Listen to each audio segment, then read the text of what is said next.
Good afternoon. Welcome to the Analyst. Today we'll be taking up 7 newspaper articles from the Hindu and the Indian Express and discussing them.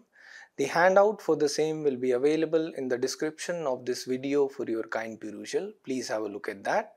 The first article that we'll be taking up is related to the semiconductor industry, as the External Affairs Minister stated that a potential semiconductor collaboration between India and Japan could reshape the global geopolitical dynamics. The second article is related to communalism, as communalism continues to plague the South Asian region. Additionally, we'll be taking up 5 articles in the simplified which will help you in the prelims and mains preparation. Now, the first article is related to the semiconductors in India. The context behind it is that the External Affairs Minister stated that a possible semiconductor collaboration between India and Japan could reshape the global geopolitical dynamics. So, we will discuss the semiconductor industry in India, the need for semiconductor manufacturing in India, the challenges associated with it, the steps that the government has taken to promote, and a few suggestions as well. This is important in GS3 under the topic economy and in GS1 industries and their location factors, etc. Now, what are semiconductors? There are materials who conduct electricity and there are materials who do not conduct. We call them the conductors and insulators respectively. Semiconductors are those materials which are in between them, and their conducting properties can also be altered by adding impurities into them. We call that process as doping. And if there are two differently doped regions within a crystal, it forms a semiconductor junction. We have heard about the N-type and P-type semiconductors, etc. And what are the materials used in them?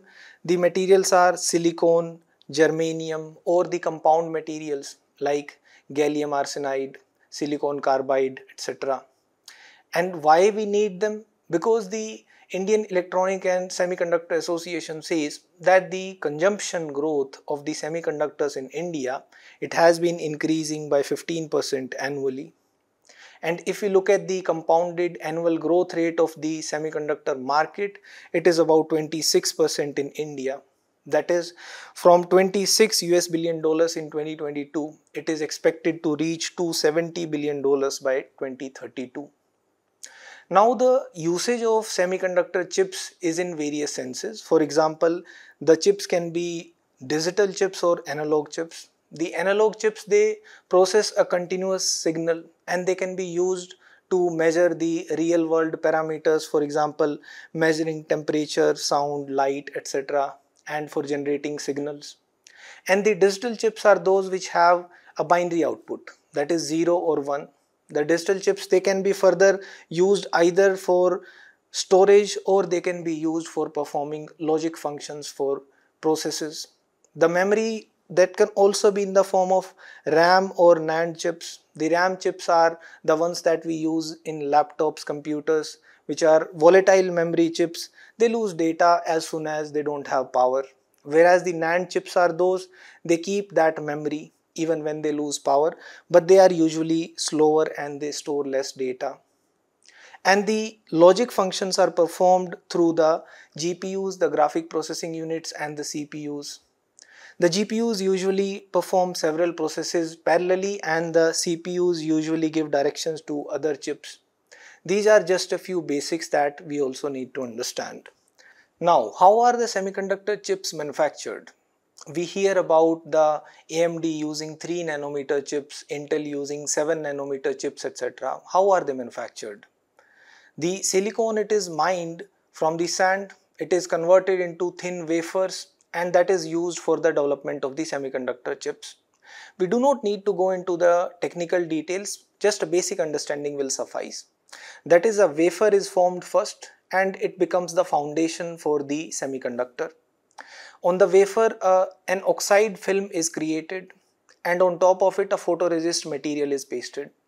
A photoresist material is a material that reacts to light, and therefore when we do photolithography, the circuit design is created on the wafer, as the photoresist material reacts differently to the patterns of light that is showered upon it.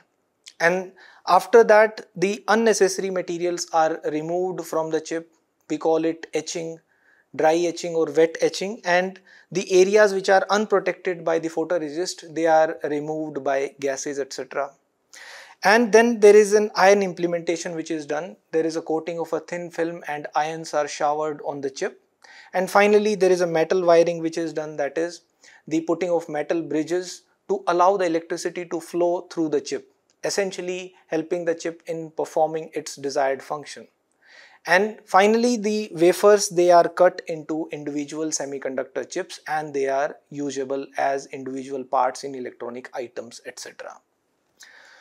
Now let's look at the semiconductor ecosystem also. There are some firms which are involved in the design of semiconductor chips and some firms who are involved in the manufacturing, that is they have their own foundries or fabrication processes, etc. The firms which are involved in design, they include AMD, it does not have its own foundry, Qualcomm, Nvidia, MediaTek, etc. Whereas the foundries, the firms involved in manufacturing, they actually fabricate those chips whose design is shared by the design oriented firms. For example, the Taiwan Semiconductor Manufacturing Company, which is the most famous one. Likewise, there are some firms who have both the design as well as their own manufacturing. For example, Intel, which is based in USA. When we look at the market size, Nvidia has the maximum market size currently because of the AI chip that it is involved in designing. Now, why do we need to promote the semiconductor manufacturing in India? Why do we need indigenous semiconductor manufacturing? Because in the times of evolving technology, we need to gain that leadership in the technology sector. For example, the development of artificial intelligence, Internet of Things, 6G, etc. We will need more semiconductor chips to be implemented in the electronic devices and equipments. Likewise, the national policy on electronics, that also envisages India to become a global hub for the electronic systems design and manufacturing.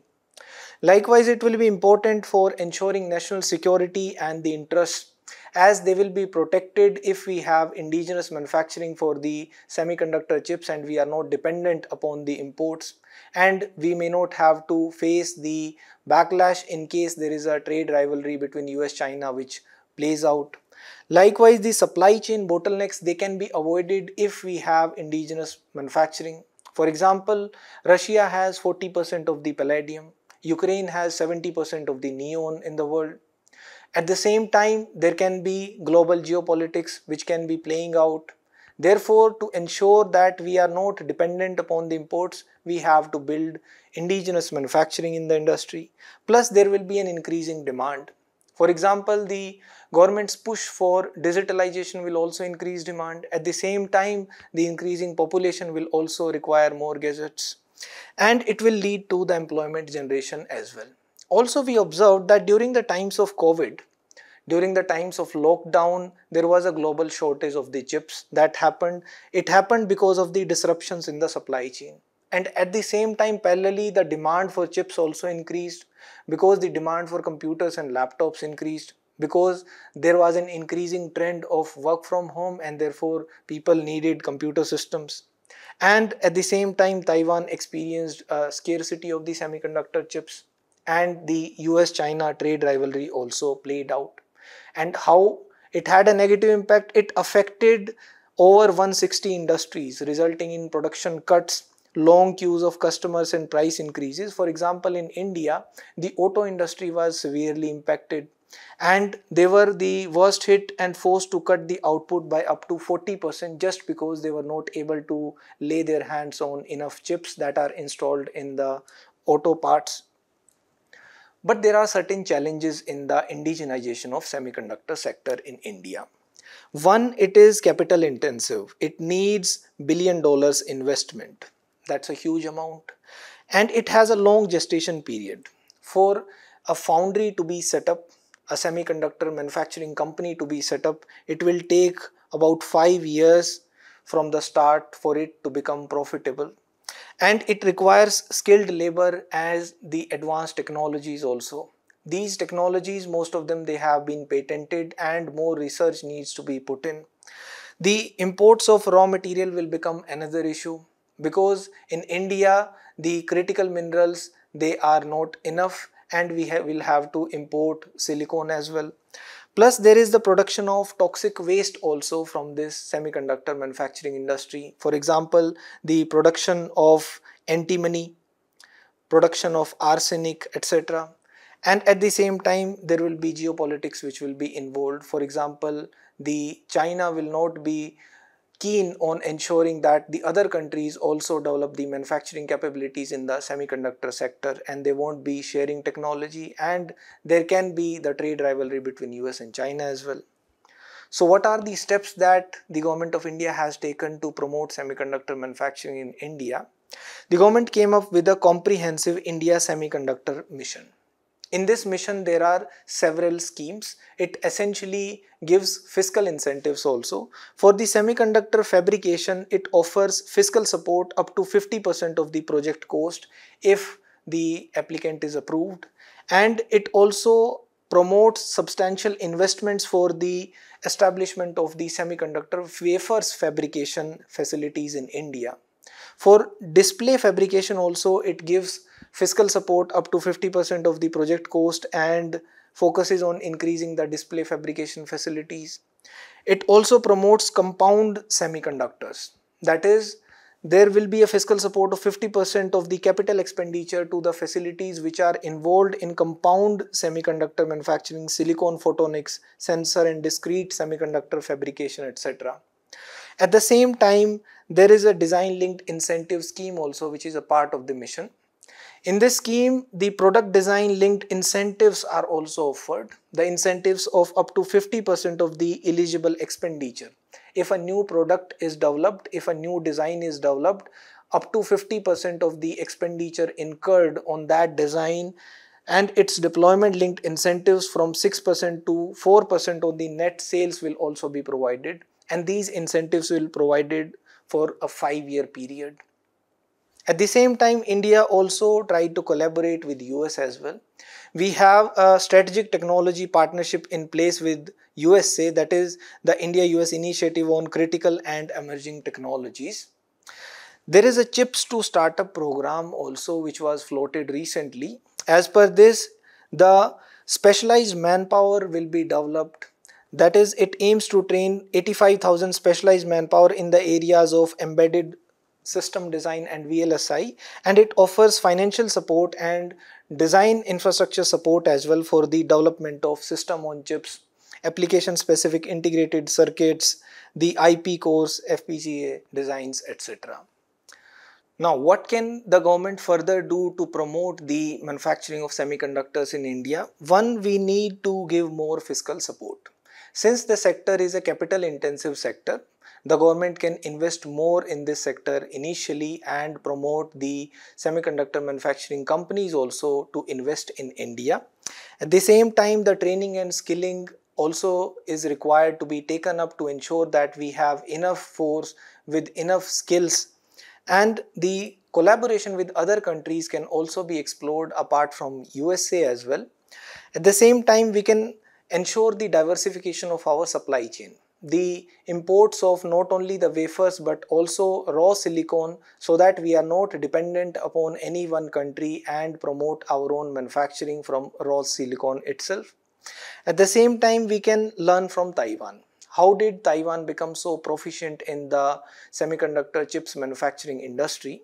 The government there, it invested early. They identified it as an emerging area and they invested in the R&D in the semiconductor manufacturing in 1970s itself. Plus they formed alliances and ensured a friendly environment for the industry to take off. At the same time, the manufacturing facilities there, they also developed gradually, and they also ensured that they were able to navigate the choke points effectively. For example, the machines which are used for the semiconductor chips manufacturing, they are imported from Netherlands. The chips are manufactured by TSMC in Taiwan, and then they are given to NVIDIA, which is based in USA. So this supply chain was managed effectively. Now there is a mains practice question also. Semiconductor manufacturing has become a critical component of modern technological infrastructure. Discuss the need for establishing a robust semiconductor manufacturing ecosystem. What are the major challenges faced in this domain and what steps has the government taken to overcome them? Please try to write it. Now the next article is related to communalism in South Asia. The context behind it is that communal conflicts continue to plague the region, especially in Bangladesh. In Bangladesh now the Hindu minorities are being targeted. So we will discuss the factors behind the evolution of communalism in the region and a few suggestions in this regard. This is important in GS1 under the topic communalism. So what is communalism? It is the tendency to promote the interests of one commune. Commune is a group of people. Usually the term is associated with the religious groups, religious communities. So communalism is the tendency to promote the interests of one religious community over the interests of others. So usually it leads to conflicts and even violence as well at times. Hence a negative connotation is attached to the term. Although there are several connotations to the word communalism. Communalism can be assimilationist as well, that several religious communities are assimilated under one umbrella. For example, the Hindu personal laws, they are applied to not only Hindus but also Sikhs, Buddhists, etc. Likewise, communalism can be welfareist as well. That is, the focus is upon welfare. For example, the giving away of scholarships to a particular religious community, that is also a connotation of communalism. Likewise, it can be retaliatory as well. For example, if one religious community hurts the other, either physically or psychologically, then the other religious community retaliates. So it is kind of a tit for tat approach and it is a negative connotation. Likewise, there is a retreatist connotation of communalism as well. Retreatist communalism means that the religious community should distance itself from the active political participation. For example, the Baha'i religion, it promotes the distancing from the active political participation by the Baha'i religion followers. Likewise, there can be a separatist communalism as well. In this, usually a religious community demands for a separate state or a separate region. For example, the demand for a separate Punjab state, Sikh state in the region of Punjab around 1953. Then there is a secessionist communalism as well. This is a rather extreme form of the separatist communalism.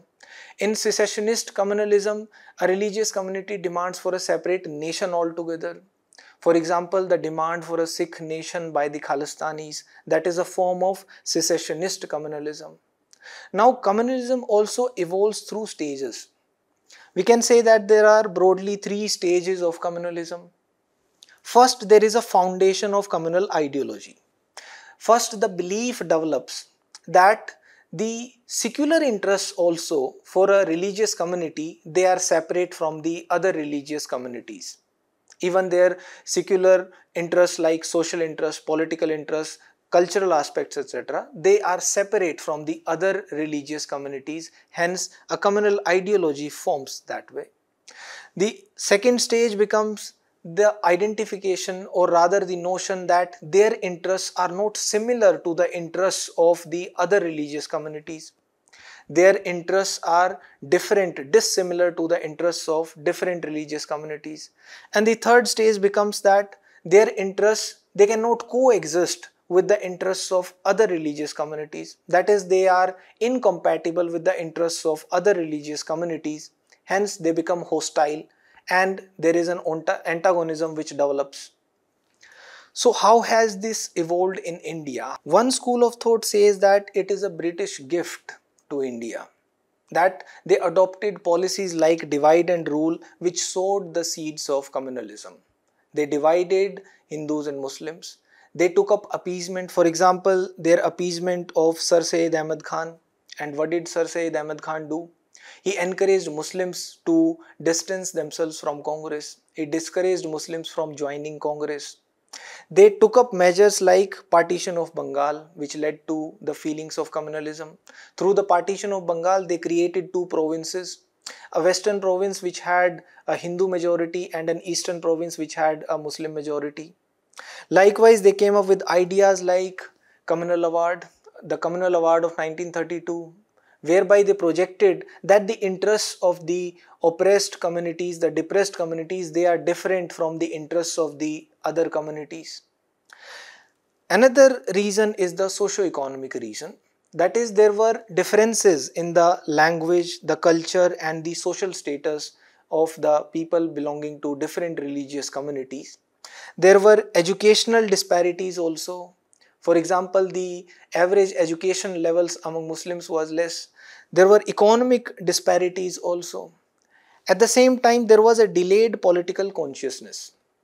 The delayed political consciousness allowed the dominance of the reactionary elements among certain religious communities in the earlier times that led to the development of communalism. At the same time, there was the role of the authors also, communal literature also, because the authors, they distorted the medieval conflicts. The medieval era conflicts, they were projected to be the wars between Hindus and the Muslims, the war between Hindu subjects and the Mughal rulers. And they did not acknowledge a composite culture which existed in India at that time. Also, there was a side effect of these socio-religious movements as well. For example, the Wahhabi movement among the Muslims, the Shuddhi movement among the Hindus, all of them led to retaliatory feelings among both the communities, and at the same time there were political as well as vested interests which were at play, which were fueling the fire of communalism. Now, how did it manifest itself? There were so many violent incidents in India. For example, at the time of partition itself, there was violence. In 1984, after the assassination of Indira Gandhi, there were anti-Sikh riots. In 1989, there was an exodus of Kashmiri Pandits. In 1992, the Babri Masjid was demolished and again there were riots. In 2002, there were Godhra riots. In 2012, there was violence in Assam. This violence was between the Bodos and the Bengali-speaking Muslims whom they treated as outsiders. In 2013, there were the Muzaffarnagar riots. In 2017, there was the Hadia case. Hadia was a Hindu girl who converted to Islam to get married, and it was argued to be a case of love jihad. But the Supreme Court held that every individual has the freedom, the right to choose his or her life partner. In 2020 again there were Northeast Delhi riots as well.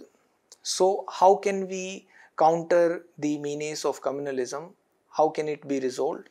One, we need to promote social harmony. We need to put in place social measures. For example, we can promote interfaith dialogues, cultural exchange programs. The communities, they should celebrate the festivals of each other. Economic measures should also be taken up. For example, the inequalities, they need to be addressed. That is one of the root causes as well. The employment generation needs to be taken up to ensure that the youth are engaged and they are not vulnerable to radicalization. At the same time, we can also refer to the recommendations of Sachar Committee, who recommended that we can set up an Equal Opportunities Commission so that the feelings of discrimination, they can be taken care of. The political measures should also be put in place. The political executives, the political leaders, they should be held accountable if they are making any communal or religious remarks. The media also should play a positive role. It needs to be monitored in case it plays a negative role, for example, spreading hate speech or spreading misinformation. For that, fact check units need to be put in place. There can be some remedial measures also which can be put in place. For example, the historical injustices, they need to be addressed. Otherwise, they will keep on popping their heads like a hydra.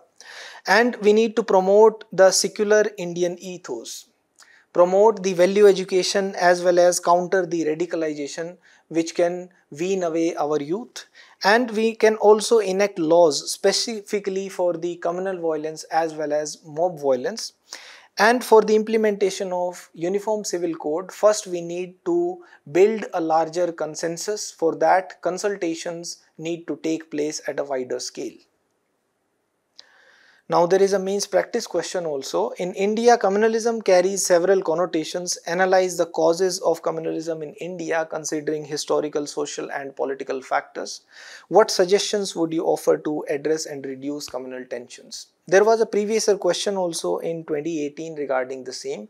Communalism arises either due to power struggle or relative deprivation. Argue by giving illustrations. Please try to write these. Now the next article is related to the copper industry. This is important in GS3 under the topic Indian economy and also in GS1 under industries, location factors, etc. Why is the copper industry significant for India? Copper is an important material. It's a conductor. It conducts heat as well as electricity, and it's a strong and ductile material. Its chief applications include in the industries of automobile as well as defense. Also, it is used to form alloys. When we combine copper with aluminium, it forms duralumin. When we combine copper with tin, it forms bronze. When we combine copper with zinc, it forms brass. And when combined with iron and nickel, it can form stainless steel also, which is one of the most widely used materials. Now, how is it mined? The mining process can be through open pit mining, underground mining, or through leaching. The open pit mining is usually done if the deposits are at the surface level itself. That is, a digging takes place either manually or by using machines.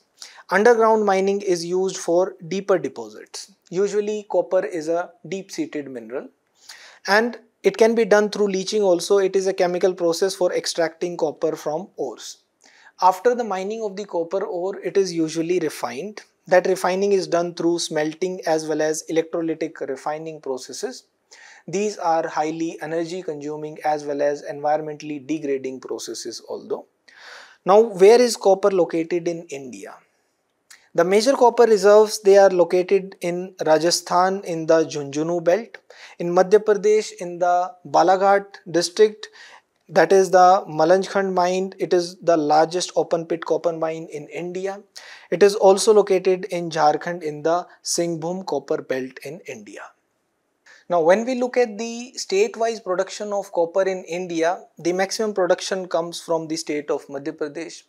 Then there is Rajasthan, and then comes Jharkhand. Now, what are the challenges that the copper industry faces in India? The foremost challenge is we have limited reserves. The amount of copper that we have in India, that is very less. On top of it, the ore that we have, it is a low grade ore. That is, the amount of copper that we extract from the copper ore, that is less than 1% of the ore. Whereas internationally the standard is around 2.5% copper out of the copper ore. There are small block sizes also. That is, the block sizes, they are usually 1 square kilometer. And copper is a deep seated mineral. And therefore the exploration becomes uneconomical, and hence the investors are not willing to invest in the exploration of copper in such small blocks. At the same time, the approval from the National Mineral Exploration Trust, it is also not forthcoming. In the last 2 fiscal years, that is in fiscal year 23 and 24, the National Mineral Exploration Trust approved only 2 copper exploration projects. At the same time, the production cost in the industry is high. That is, there is the cost of labor as well as the energy cost. Intense energy processes are there in the form of the smelting, refining, etc. The copper industry is environmentally polluting and degrading, and there are policy concerns as well and regulatory issues. That is, the clearances from the side of the government, they are usually delayed, and there is inconsistency in the policy also which is observed. And there was the closure of the Sterlite plant also in Tamil Nadu. The Sterlite plant in Tamil Nadu, after that investors have been wary because it was an environmentally polluting plant and it led to the increase of imports for the copper in India. Now, what are the steps that government has taken to promote the copper industry? One, we put in place the National Mineral Policy 2019 to promote the exploration of the minerals in India, including copper, and we took up mining reforms also. To ensure transparency, we ensured that the copper blocks, they are allotted through auction and there is a transparent allocation which takes place. India also promoted the renewable energy initiatives to ensure that the availability of energy it is there, and the affordability is also ensured by providing cheaper energy to the copper industry. And through the Make in India initiative, again the investors are incentivized to invest in India. Now coming to the article, it highlights the concern which has been raised by the copper industry in India. The government issued a quality control order. Through the quality control order, the government had to approve the copper suppliers before they could supply copper in India. The industry says that due to the implementation of the quality control order, there can be a supply crunch in the copper in India because the government has not approved enough copper suppliers. Where do we import copper from? Two-thirds of the copper we import from Japan. After that, we import 18% of our copper from Tanzania and 5% from Mozambique. And who are the major suppliers of copper? The leading exporters include Chile. Chile accounts for 30% of the global production of copper, and the other major exporters include Peru, USA. In USA there are copper mines in Arizona, Utah, etc., as well as in Australia. China is also a major exporter despite being a significant consumer of copper as well. Now the next article is related to the fear of the dam breaches. The Supreme Court will hear a plea regarding the possibility of breach of the Mulla Periyar Dam and its safety concerns. This is important in GS3 under the topic disaster management. Now, why is dam safety important for us? Because there have been incidents in India and there are fears. Recently, the Teesta Dam also suffered damages because of the glacial lake outburst flood in Sikkim. Now there is a concern regarding the Mulla Periyar Dam, which is more than 100 years old. Also, India has more than 6,000 large dams. This number is the third largest number across the world. And more than 80% of our dams are more than 25 years old. And 225 of our dams are more than 100 years old. And the major amount of electricity, hydropower that we generate, it comes from the Himalayan rivers, who account for the 25 gigawatt of the electricity generation. Plus there have been 42 failures also in the past, and dams induce floods as well. For example, the Hirakund induced floods in Mahanadi. But there are certain challenges regarding the dam safety also. For example, we have aging dams. Usually the dams are designed to last for about 100 years, but we already have more than 200 dams which are more than 100 years old in India. The decommissioning of old dams, that is also contentious because it causes socio-economic concerns. The communities, they get settled around the areas of the dams. They need to be rehabilitated. Their rehabilitation needs to take place. At the same time, the ecological impact studies also have to be done. The operation of the dams, it is usually unscientific. The operation maintenance, there are no standard operating procedures which are uniform across India. At the same time, there is no uniform mechanism for assessing the lifespan or performance of the large dams as well. Now, what are the steps that the government has taken to ensure dam safety in India? One, the government came up with the DRIP project, the Dam Rehabilitation and Improvement Project. Under this project, initiatives are taken up to reduce the seepage from the dam, to improve the drainage from the dam, and to treat the cracks. That is to ensure that the dam can withstand higher floods. And the Parliament enacted the Dam Safety Act 2021 also. Under this act, uniform procedures will be put in place. The uniform procedures regarding the surveillance, the inspection, the operation, the maintenance of the large dams in India. A national committee will be constituted, a national committee on dam safety, and this committee will put in place the uniform safety protocols, procedures, standard operating procedures which have to be followed. A national authority will also be constituted. The National Dam Safety Authority will ensure the implementation of this statute. And the dam safety units are constituted. These dam safety units, they inspect the large dams.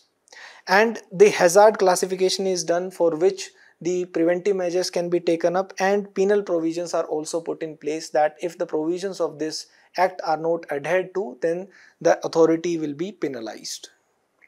Now coming to the article, this petition was filed in the Supreme Court highlighting the danger of the Mulla Periyar Dam giving away or failing.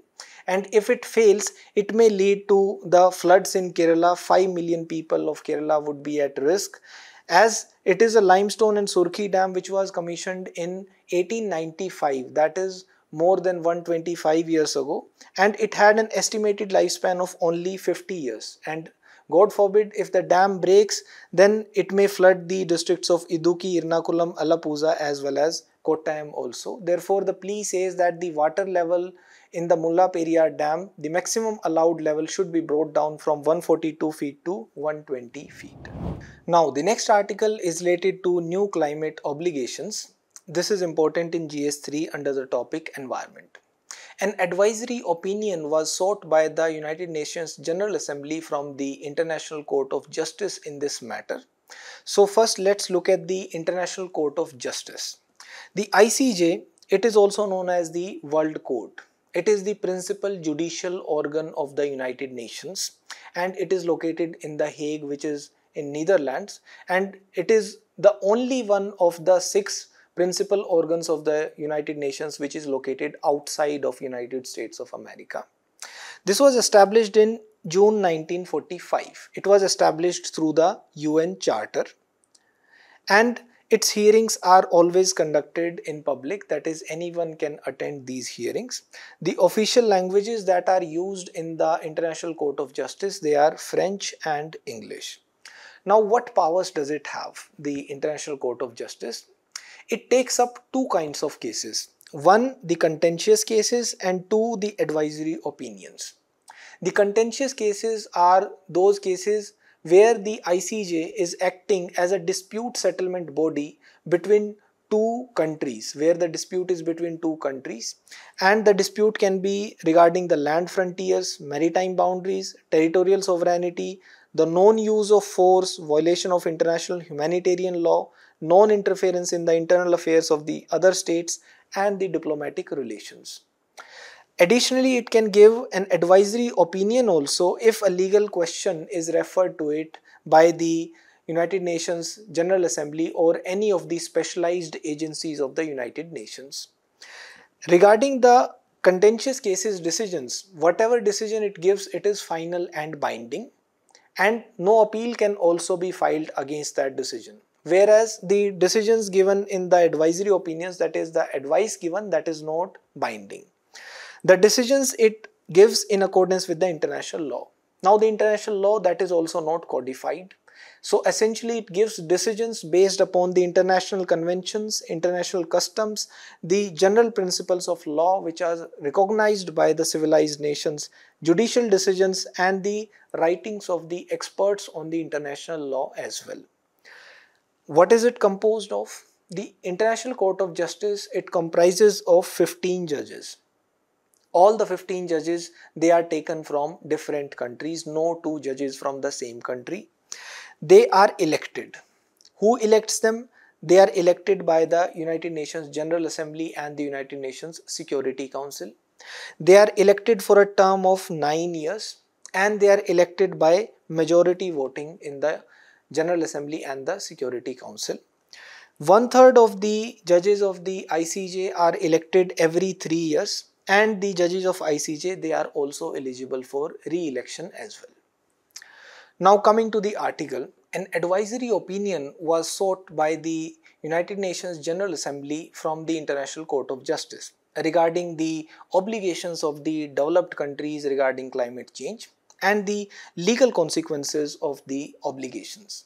India is wary that the ICJ may give an adverse opinion in this regard. What if it opines that the developing countries, they also need to share additional burden, whereas India should not shoulder that additional responsibility? It is the responsibility of the developed countries to pay for it. Therefore, India took a stand there that it is the primary responsibility of the developed countries who have caused the climate change to pay for it. Hence, they should be made to pay for it, and there is irrefutable scientific evidence that it is the developed countries who cause the climate change. And there should be no creation of additional obligations upon the developing countries. Rather, there should be the climate finance which should come through, and there should be technology transfer that should come through from the developed countries to the developing countries. At the same time, India observed that the Baku Finance Agreement, that is also too little, too distant, as the finance agreement achieved at the Baku, that is the recent conference of parties, it proposed the tripling of the financing from the developed countries to the developing countries by 2035. That is, as of now, the developed countries are supposed to share $100 billion per year with the developing countries to pay for the climate finance, and it will become $300 billion per year by 2035. It is too less. So what is the existing international law right now? One, there is the Kyoto Protocol. Both of these are the UNFCCC instruments. That is the Kyoto Protocol, which already lapsed in 2020, and the second is the Paris Agreement that was put in place in 2015. So through these mechanisms, a group of about 40 rich and developed countries which had the maximum share of historical emissions in 1992, they were held primarily responsible for the climate change, and they were asked to reduce their emissions. They were also asked to provide for finance as well as technology to help the developing nations to fight climate change, and the developing countries were asked to contribute to the effort but were not assigned any specific responsibilities in this regard. Now the next article is related to de-dollarization. This is important in GS3 under the topic Indian economy and issues related to planning, mobilization of resources, growth, development and employment. Now what is de-dollarization? The de-dollarization is the reduction of the reliance upon US dollar. That is, we should not rely upon the US dollar as a reserve currency or even using as a medium of exchange, that is, trade with other countries. So how did the US dollar become so powerful in the first place? There are historical factors first. That after the World War I, USA emerged virtually unscathed. Even after World War II, it was the largest economy in the world. That is, at one point of time, it accounted for almost 50% of the world economic output. Then there was the emergence of the Bretton Woods twins, that is the World Bank and the IMF, which ensured and sustained the dominance of US dollar in the international trade. Likewise, the size of US economy is a major factor, more than $20 trillion. The stability of US economy as well as the US dollar, as well as the liquidity that comes along with the US dollar. It can be used for the purchase of any goods, services across the world. That ensured that the central banks, they use US dollar as a reserve currency. That is, they preserve some of the US dollars as a reserve currency as a part of the foreign exchange reserve. Likewise, the other currencies, they are not very popular in the international trade. For example, India also tried to put in place the rupee ruble trade. That also did not come through as effectively as we wanted it to, because the exports that we do to Russia, they are way lesser than the imports that we bring in from Russia. Therefore, Russia wanted payments in US dollars also. So why are there calls for de-dollarization? One, there is the geopolitical angle. For example, during the times of Ukraine war, Russia was also disconnected from the international trading systems. For example, SWIFT. Both Iran and Russia were disconnected from SWIFT, that is one of the payment systems. And US sanctions were also imposed upon countries who tried to purchase the Russian oil and natural gas. Therefore, the countries, they wanted to trade in the other currencies, local currencies, etc., rather than paying in US dollar to escape sanctions. Likewise, there has been an over-reliance on US dollar. For example, China holds immense amount of US dollars. Now it wants to expand, diversify its foreign exchange by investing in gold also. Likewise, there is the growing economic power of the emerging markets also, and decreasing US dominance in terms of the usage of US dollar. Now, what does this article say? It is regarding the comments of the RBI Governor Shaktikanta Das, who has observed that we do not have any plans to de-dollarize. we will continue using dollars in the international trade, because Trump has threatened that if the BRICS nations they try to challenge the hegemony of the US dollar in the global trade, he is threatening with 100% tariffs on the BRICS nations. And the RBI governor has observed that we are not like the European Union where there is territorial contiguity. The BRICS nations, they are geographically spread far off in different continents, and therefore putting in place a mechanism for de-dollarization, that is not on the cards right now, and there is no step that we have taken to de-dollarize. Now, the next article is related to the Hornbill Festival. This is important in GS1 under the topic Indian Culture. The Hornbill Festival is organized by the Nagaland government. It is organized by the state government in Nagaland. It is the state's largest public event. And it was started in 2000. It is an annual event in Nagaland. It is important because it boosts tourism. Along with boosting tourism, it showcases the Naga heritage as well as culture. There are 14 recognized Naga tribes in the state.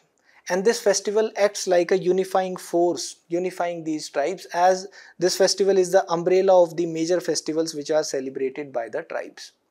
But there is the debate of the sale of alcohol in the festival. Nagaland is a dry state.